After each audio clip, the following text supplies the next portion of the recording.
మా దగ్గర కూర్చొని మాట్లాడడం, సభలు పెట్టడం, అందరి మద్దతు కూడగట్టుకోవడం చేస్తూ ఉన్నారు. ఏంటి సార్, ఏం చెప్తారు దీని మీద? ముందుగా ప్యానెల్లో ఉన్న పెద్దలు తులసిరెడ్డి గారు, అలాగే లక్ష్మణ్ గారు, కిరణ్ గారు, యోయో వీక్షకులందరికీ కూడా శుభ సాయంత్రం.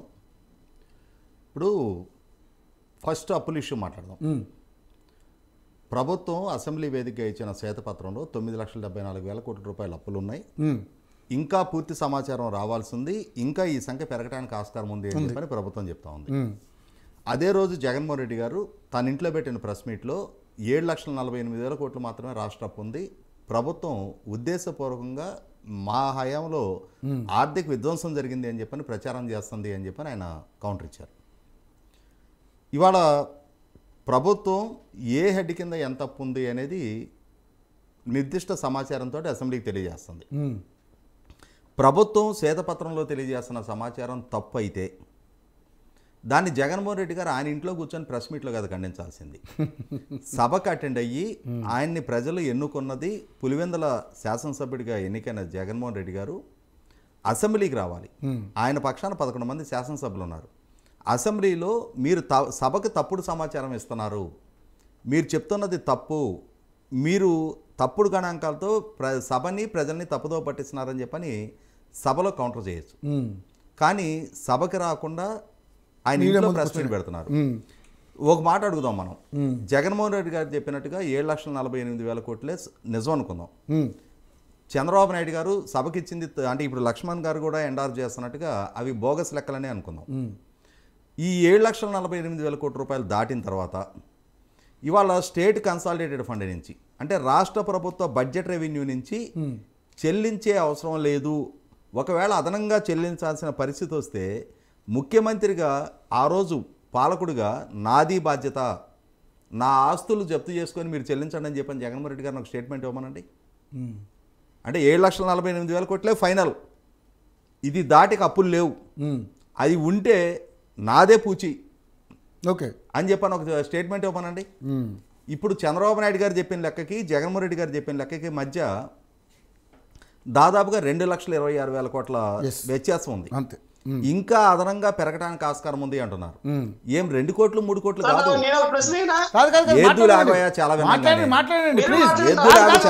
లక్ష్మణ్ గారు ప్లీజ్, లక్ష్మణ్ గారు మీరు మాట్లాడుతున్నారు కానీ, ఎందుకంటే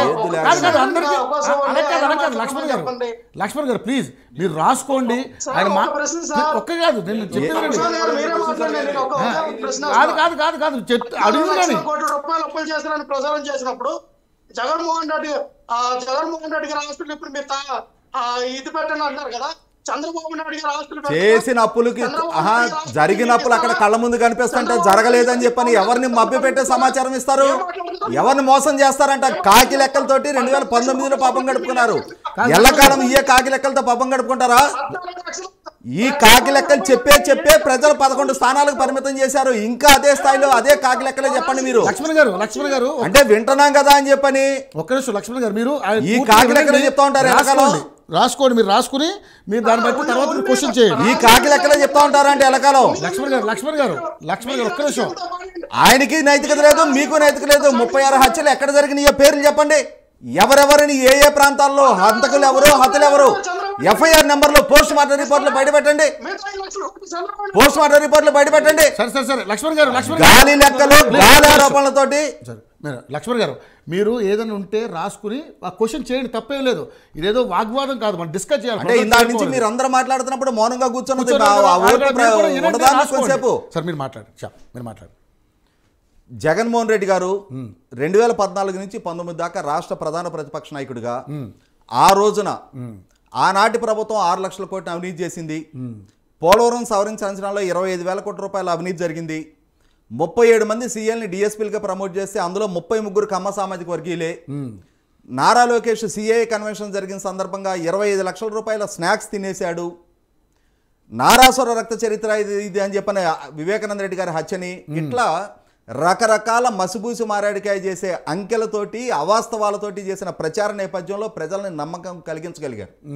2019లో ఆయనకు ఒక అవకాశం దక్కింది. ఆయన అడిగిన ఒక ఛాన్స్ ఇచ్చారు. ఆయన కూడా ఊహించినంత మెజార్టీతో అధికారం దక్కింది.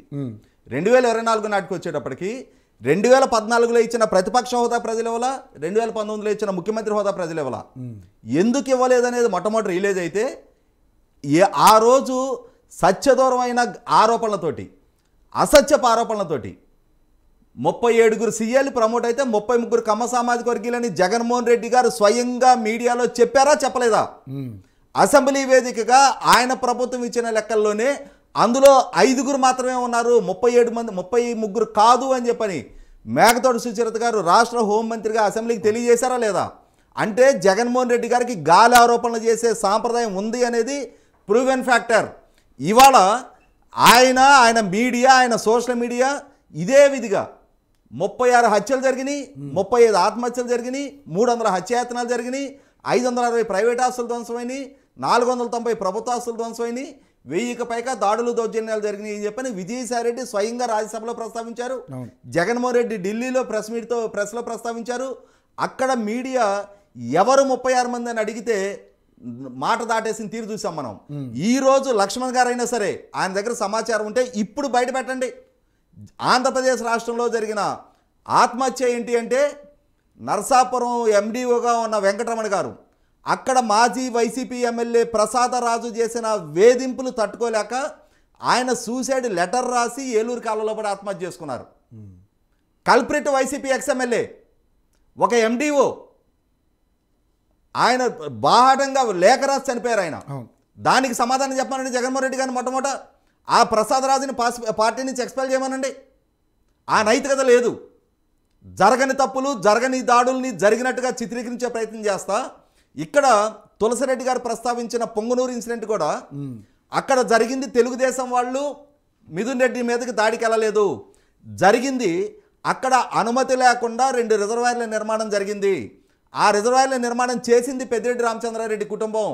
ఆ రిజర్వాయర్లలో భూమి కోల్పోయిన నిర్వాసితులు మాకు నష్టపరిహారం చెల్లించలేదు, మాకు నష్టపరిహారం ఇప్పించండి అని చెప్పి నేను నిలదీయడానికి వెళ్తే వాళ్ళ మీద దాడి చేశారు. అక్కడ ఇష్యూ ఫ్లేరప్ అయింది. పెద్దిరెడ్డి రామచంద్రారెడ్డి చేసిన అకృత్యాలలో నష్టపోయిన బాధితులు వెళ్ళారు, వాళ్ళ మీద దాడి చేశారు. రెడ్డప్ప గారి ఇంటి మీద నుంచి సీసాలు రాళ్లతోటి వాళ్ళ మీద దాడి జరిగిన తర్వాత ఘర్షణ పెరిగింది. అక్కడ అనుమతి లేకుండా 2 రిజర్వాయర్ల నిర్మాణం చేశారా లేదా? అక్కడ నిర్వాసితులకు పరిహారం ఈ రోజుకి చెల్లించలేదు అనేది వాస్తవం అవునా కదా? వాళ్ళు నష్టపోయిన బాధితులు ఎందుకు ప్రశ్నించరు? అధికారం ఉంది, వ్యవస్థల చేతిలో ఉన్నాయి అని చెప్పని దాష్టీకాలు ప్రదర్శిస్తా నిర్వాసితుల గొంతు నొక్కారు. ఈరోజు వాళ్ళకి స్వేచ్ఛ దొరికింది కాబట్టి ఈరోజు నిలదీయగలుగుతూ ఉన్నారు.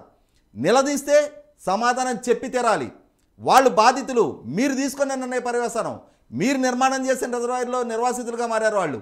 అటువంటి పరిస్థితిలో వాళ్ళ మీద దాడులు చేస్తారా? ఘర్షణపూరిత వాతావరణం సృష్టిస్తారా? ఆ రోజు చంద్రబాబు నాయుడు గారు ఇరిగేషన్ ప్రాజెక్టులో విధ్వంసం పర్యటనకి వెళ్ళిన రోజు కూడా పొంగునూరు బైపాస్లో ఆ రోజు ఎస్పీగా ఉన్న రిశాంత్ రెడ్డి Z+ కేటగిరీ రక్షణలో ఉన్న ఒక నాయకుడు అనుమతి తీసుకొని పర్యటన చేస్తుంటే ఆయన పర్యటనకి ప్రతికూలంగా పొంగునూరులో ర్యాలీకి అనుమతి ఇచ్చి అక్కడ ఘర్షణపూరిత వాతావరణం సృష్టించింది పెద్దిరెడ్డి రామచంద్రారెడ్డి. తంబళ్లపల్లిలో ద్వారకానాథ్ రెడ్డి ఆధ్వర్యంలో అంగళ్ళ దగ్గర చంద్రబాబు నాయుడు గారి మీద రాళ్ల దాడికి పాల్పడింది ఆ ప్రభుత్వం. 100% అదే వైఖరి కొనసాగిస్తూనే ఉన్నారు. ఈరోజు ఏం చేస్తున్నారు? ఎంతసేపటికి రాష్ట్ర బ్రాండింగ్ దెబ్బతీయటమే లక్ష్యంగా నన్ను ఓడించిన ప్రజలు ఏ రకంగా అభివృద్ధి చెందుతారో చూస్తాను అని చెప్పని. ఖచ్చితంగా నన్ను కాదు అనుకున్న ప్రజలకి ఏ ప్రభుత్వం వచ్చినా అభివృద్ధి చేయడానికి వీలుగాని పరిస్థితులు సృష్టించడమే ఎజెండాగా రాష్ట్ర బ్రాండింగ్ని దెబ్బతీయటమే లక్ష్యంగా అసత్య ప్రచారాలతోటి ఈ రోజుకి వాళ్ళ దగ్గర కనీస మాత్రం సమాచారం లేదు. ఎందుకంటే ఆ సంఘటన జరిగింది 7 హత్యలు జరిగాయి.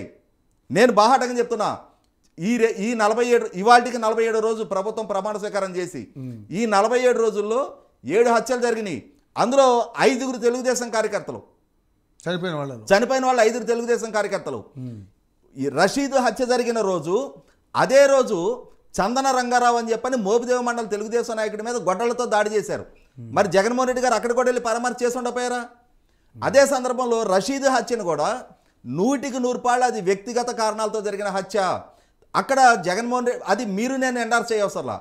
జగన్మోహన్ రెడ్డి గారు ప్రెస్ మీట్తోనే ఉన్న వైసీపీ కార్యకర్తలు వాళ్ళు ఆరోపిస్తున్నారు. నేను చెప్తున్నా ఇక్కడ జగన్మోహన్ రెడ్డి గారి ప్రెస్ మీట్లో వెల్లడి చేసిన వాస్తవాల్లో ఉన్న కాంట్రడిక్షన్సే మాట్లాడదాం మనం.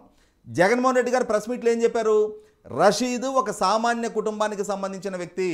అతను ప్రభుత్వ వైన్ షాప్లో పనిచేస్తున్నాడని చెప్తున్నాడు. అంటే ప్రభుత్వ మద్యం దుకాణంలో పనిచేస్తున్నాడు అని అంటే కాంట్రాక్ట్ అవుట్ సోర్సింగ్ ఎంప్లాయీ అయినా సరే ప్రభుత్వ ఉద్యోగే కదా. అంతే. ప్రభుత్వ ఉద్యోగంగా ఉన్న వ్యక్తి వైసీపీ కార్యకర్తగా ఎట్లా ఉంటాడు యాక్టివ్గా? అంటే పొలిటికల్ అఫిలియేషన్స్ తోటి ప్రభుత్వ ఉద్యోగం ఎట్లా కంటిన్యూ అవుతాడు?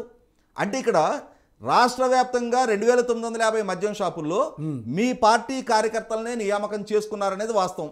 మీరే తేడతలం చేస్తున్నారు. అంటే మీ పార్టీ సేవలకి వాడుకుంటా ఉన్నారు, అదే సందర్భంలో వాళ్ళని ప్రభుత్వ ఉద్యోగులుగాను కంటిన్యూ చేశారు. ఆ కంటిన్యూ చేసిన పర్యవసానం మొన్న రీసెంట్గా ప్రభుత్వం మద్యం పాలసీ మీద అనౌన్స్ చేసిన శ్వేతపత్రంలో మనకు తేడతలమైంది ఏంటి? 654 ప్రభుత్వ మద్యం దుకాణాల్లో నాన్ డ్యూటీ పెయిడ్ లిక్కర్ అమ్మారు. డిస్టరీస్ నుంచి బ్రోవరేజెస్ కార్పొరేషన్ ద్వారా ప్రొక్యూర్ అవ్వకుండా డైరెక్ట్గా షాపులకు వచ్చి దాని మీద ప్రభుత్వానికి రెవెన్యూ రాకుండా అమ్మారు అని చెప్పని. అంటే ఈ అక్రమ మద్యం వ్యాపారాలకి సహకరించడం కోసం వాడుకోపడ్డ వ్యక్తులు వీళ్ళు. వీళ్ళ పార్టీ కార్యకర్తలు అయితే లాయల్గా ఉంటారు అని చెప్పని దాన్ని ప్రభుత్వ ఆదాయాన్ని ప్రభుత్వానికి ఈ డిస్టరీలది అంటే పైనుంచి కింద వరకు పంపిణీ చేసుకోవడానికి ఆ ఆదాయాన్ని ప్రాపర్గా సాగ్రిగేట్ చేయగలిగే వాళ్ళని ఎంపిక చేసుకొని వాళ్ళకి నియామకాలు చేపట్టారు. ఇక్కడ అదే సందర్భంలో ఆయన ఇంకో మాట ఏమంటారు? అతను సామాన్య కార్యకర్త, సామాన్య కుటుంబానికి సంబంధించిన వ్యక్తి. సామాన్య కుటుంబానికి సంబంధించిన వ్యక్తి పేరు రెడ్ బుక్లో ఎందుకు ఉంటుంది? రెడ్ బుక్ మెయింటైన్ చేశారు. రెడ్ బుక్లో ఏమని ప్రస్తావించారు? నియోజకవర్గాల్లో ఎవరెవరైతే అధికారులు బిజినెస్ రూల్స్ని అతిక్రమించి రూల్ ఆఫ్ లాకి కట్టుబడకుండా ఈ పొలిటికల్ పార్షియాలిటీ తోటి దాడులు దౌర్జన్యాలు చేస్తున్నారో, అక్రమ కేసులు వేధింపులకు పాల్పడుతున్నారో వాళ్ళ పేర్లు నోటు చేస్తున్నామని చెప్పారు. ఆ విధమైన కార్యక్రమాలను ప్రోత్సహిస్తున్న నాయకుల పేర్లు ఎంటర్ చేస్తున్నామని చెప్పారు. ఒక వినుకొండలో ఒక వైన్ షాప్లో పనిచేసే ఒక సామాన్య కార్యకర్తే అనుకుందాం, అతని పేరు రెడ్ బుక్లో ఎంటర్ చేసే అంతటి స్థాయి అతను కాదే. 100కి 100 అక్కడ వ్యక్తిగత ఘర్షణల ప్రాతిపదికగా జరిగిన హత్య అది. దాన్ని తీసుకొచ్చి అంటే ఇక్కడ జరిగిందేంటి అంటే మనకి ఇక్కడ కొంచెం అది పోల్చి చెప్పాలి తప్పదు. లేడీస్ టైలర్ సినిమా చూసాం మనందరం కూడా, వంశీ గారు రాజేంద్ర ప్రసాద్ గారు హీరోగా. ఆ లేడీస్ టైలర్ సినిమాలో ఆ సినిమా మొత్తం పుట్టుమచ్చ అనే కాన్సెప్ట్ మీద నడుస్తుంది. ఆ నడిచే స్టోరీలో ఆ పుట్టుమచ్చ ఫోటో తీయడానికి రాజేంద్ర ప్రసాద్ గారు వాళ్ళు టౌన్ నుంచి దమ్మనే ఫోటోగ్రాఫర్ని పట్టుకొస్తారు. అతను వాస్తవంగా శవాలకు ఫోటోలు తీసే ఫోటోగ్రాఫరు. అతను తీసుకొచ్చి ఈ పుట్టుమచ్చ ఫోటో తీయమంటే నాకు శవం చూస్తే కానీ మూడు రాదంటాడు. ఫోటో తీయమంటే జగన్మోహన్ రెడ్డి గారు కూడా ఎట్లయిపోయిందంటే ఇవాళ ఎన్ని దాడులు జరిగినా దౌర్జన్యాలు జరిగినా ప్రజలు ఏ కష్టాల్లో ఉన్నా సరే ఆయన రాజకీయంగా ఆయన కార్యకలాపాలను నిర్వహించుకోవడానికి మూడు రావాలి అని అంటే ఒక శవం కావాలి. దానికోసం సృష్టించుకోబడ్డ ప్రేమ ఇది రషీద్ మీద. రషీద్ కుటుంబానికి ఎంత ఆర్థిక సాయం చేశారు చెప్పమనండి. పార్టీ పరంగా ఇవాళ తాడేపల్లి నుంచి 10 గంటలకు బయలుదేరి సాయంత్రం 5 గంటల 25 నిమిషాలు అంటే 7 గంటల 25 నిమిషాల పాటు ర్యాలీగా ఊరేగింపుగా అంత దూరం వెళ్ళారు కదా. అంటే అన్ని వాహనాలు జత కలిసి అంతటి స్థాయిలో భారీ స్వాగత సత్కారాలతో అక్కడ దాకా వెళ్ళారు కదా. ఒక చావు పరామర్శకు వెళ్ళటానికి 7 గంటల 25 నిమిషాల సేపు ర్యాలీలు ఊరేగింపులు సన్మానాలు సత్కారాలు చేసుకుంటా పర్యటన చేస్తారా అంటే నాకు తెలీదు. అంటే ఒక చావు పరామర్శకి ఊరేగింపులతో వెళ్ళటాలు నేను ఈరోజు దాకా ఏ నాయకుడిని చూడాల. అది ఎక్సెప్షనల్ కేసు జగన్మోహన్ రెడ్డి గారు మాత్రమే. అటువంటి ఊరేగింపులు చేసి ఎంత ఖర్చు పెట్టారు ఆ రోజు. అంతిమంగా ఆ కుటుంబానికి ఆ తల్లిదండ్రులకి ఆయన చెప్పినట్టుగానే సామాన్య కుటుంబీకులు మరి వాళ్ళకి మీ పార్టీ పరంగా ఏం సహాయం చేశారు? ఏమన్నా ఒక 10 లక్షలు ఒక 20 లక్షలు తోట చంద్రయ్య చనిపోతే తెలుగుదేశం పార్టీ అధినేతగా చంద్రబాబు నాయుడు గారు 5 లక్షల రూపాయలు ఆ కుటుంబానికి ఇచ్చారు ఆ రోజున. తెలుగుదేశం శ్రేణులు ఎన్ఆర్ఐస్తో సహా ఆ కుటుంబానికి ఫండ్ రైజింగ్ చేసినాయి. వైసీపీ కార్యకర్తలు లక్ష్మణ్ గారు లాంటి పార్టీ అభిమానులు ప్రతినిధులు ఎంతమంది ఆ రషీద్ కుటుంబానికి సహాయ సహకారాలు అందించారో చెప్పమనండి. ఇవన్నీ అవాస్తవాలతో రాష్ట్ర బ్రాండింగ్ దెబ్బతీయాలని చెప్పని చేసే ఈ కుట్రలు కుయతులు ఈ ప్రయత్నాలన్నీ కూడా ప్రజలకు స్పష్టత ఉంది కాబట్టే ఇవాళ తీర్పిచ్చారు. ఇచ్చిన ఇప్పటికీ రిలీజ్ అవ్వకుండా సభకు హాజరు కాకుండా నేను మీడియా సమావేశాలు పెడతా, మీడియాలో మళ్ళీ అవే ఊసిపోని కబుర్లు చెప్తా, అదే విక్టింగ్ కార్డు ప్లే చేస్తా అంటే ఈ కబుర్లన్నీ 2019 నుంచి 2019 ముందు విన్నారు ప్రజలు. 2019 తర్వాత ముఖ్యమంత్రిగా మీ పనితీరు ఏంటి, మీ సామర్థ్యం ఏంటి, మీ పాలనా దక్షత ఏంటి, మీరు ఏ స్థాయిలో రాష్ట్రాన్ని ఎక్కడి నుంచి ఎక్కడికి దిగజార్చారనేది ఒక స్పష్టత ఉంది కాబట్టి మీకు ప్రజలు తీర్పిచ్చారు. ఇచ్చిన తర్వాత ప్రజల తీర్పును తప్పుబట్టి మీరు ఈవీఎంల మీదో ఇంకోటి మీద కుంటి సాకులు చెప్తే అంటే మీరు నెగ్గిన రోజు అయితేనేమో ఈవీఎంలు అద్భుతంగా పనిచేసినట్ట, మీరు ఓడితే ఈవీఎంలు ట్యాంపర్ అయినట్ట. ఆంధ్రజ్యోతిలో ప్రచురణ అయిందా 21 పార్లమెంటు స్థానాల్లో ట్యాంపర్ జరిగింది అని చెప్పని. ఏ రోజు బ్యాన్ రైటంగా ఆంధ్రప్రదేశ్లో 21 స్థానాల్లో ట్యాంపర్ అయిందని వార్త వచ్చిందో